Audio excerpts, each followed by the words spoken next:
ये प्राचीन लोगों से चली आ रही एक खास सिलाई तकनीक है जिसे अदृश्य टांका कहा जाता है। पहले सुई को अंदर डालकर धागा बाहर निकालें, फिर दूसरी बार सुई डालकर धागे को सुई के चारों ओर एक बार लपेटें और फिर बाहर निकालें। इसी प्रक्रिया को बार बार दोहराएं। कहा जाता है कि यह तकनीक एक कारीगर ने अपने पूरे जीवन में विकसित की थी, खासकर घाव सिलने के लिए। इसकी खासियत यह है कि सिलाई के बाद कोई निशान दिखाई नहीं देता, इसलिए इसे कपड़ों की मरम्मत में भी इस्तेमाल किया जाता है। पैंट फट जाए तो ऐसे ठीक करें। दाईं ओर से सुई डालें, धागा खींचें, फिर बाईं ओर से यही प्रक्रिया दोहराएं। टांकों की दूरी बराबर रखें। यह एक साधारण एकल टांका तकनीक है। बाएं एक टांका, दाएं एक टांका। घर में चादर, पैंट या सोफा फट जाए तो इस तरीके से आसानी से ठीक किया जा सकता है। अंत में अंदर की तरफ गांठ लगा दें। मरम्मत के बाद बहुत सुंदर लगता है। ऊनी स्वेटर में छेद। ऊन के धागे से किनारी लॉक टांका लगाएं। धागे को लपेटकर नीचे से निकालें। 2 बार ऐसा करें और हल्का खींचें। एक सुंदर फूल जैसा डिजाइन बन जाएगा। अंत में गांठ लगा दें। आसान और आकर्षक।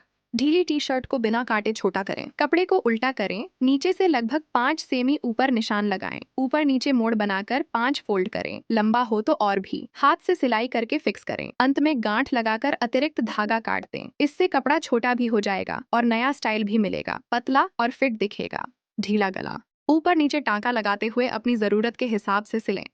हल्का खींचने पर सुंदर ब्रेडेड छोटी जैसा गला बन जाएगा। स्टाइलिश और आकर्षक। पैंट का किनारा लंबा हो तो जितना छोटा करना हो उतना मोड़ें और इस अदृश्य टांके से चारों ओर सिल दें। बाद में जरूरत हो तो खोलकर फिर पहन सकते हैं।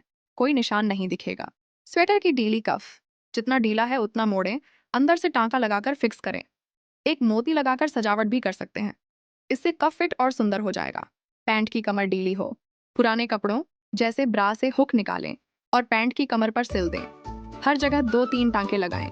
इससे कमर टाइट हो जाएगी और चेन नीचे नहीं खिसकेगी। बच्चे की पैंट छोटी हो जाए, पुराने मोजे का हिस्सा काटकर पैंट के किनारे पर इस अदृश्य टांके से जोड़ दें।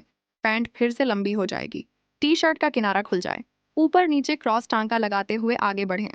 हर बार सुई को एक ही दिशा में डालें। अंत में उल्टा टांका लगाकर धागा फिक्स करें। नई जैसी लगेगी। जीन्स खुल जाए, फटे हिस्से पर दोनों तरफ से क्रॉस टांका लगाएं और हल्का खींचें। सिलाई तुरंत ठीक हो जाएगी। पुराने स्वेटर से चप्पल बनाएं। स्वेटर की बांह को चप्पल पर चढ़ाएं, चारों ओर लपेटें और अदृश्य टांके से सिल दें। अंत में गांठ लगाकर धागा काट दें।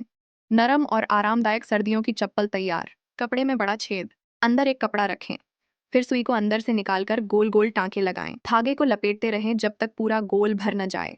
अंत में अतिरिक्त टांके लगाकर फिक्स करें। एक सुंदर सूरज जैसा डिजाइन बन जाएगा और कपड़ा फिर से इस्तेमाल लायक हो जाएगा। ऐसे और सिलाई के आसान टिप्स सीखने के लिए जुड़े रहें।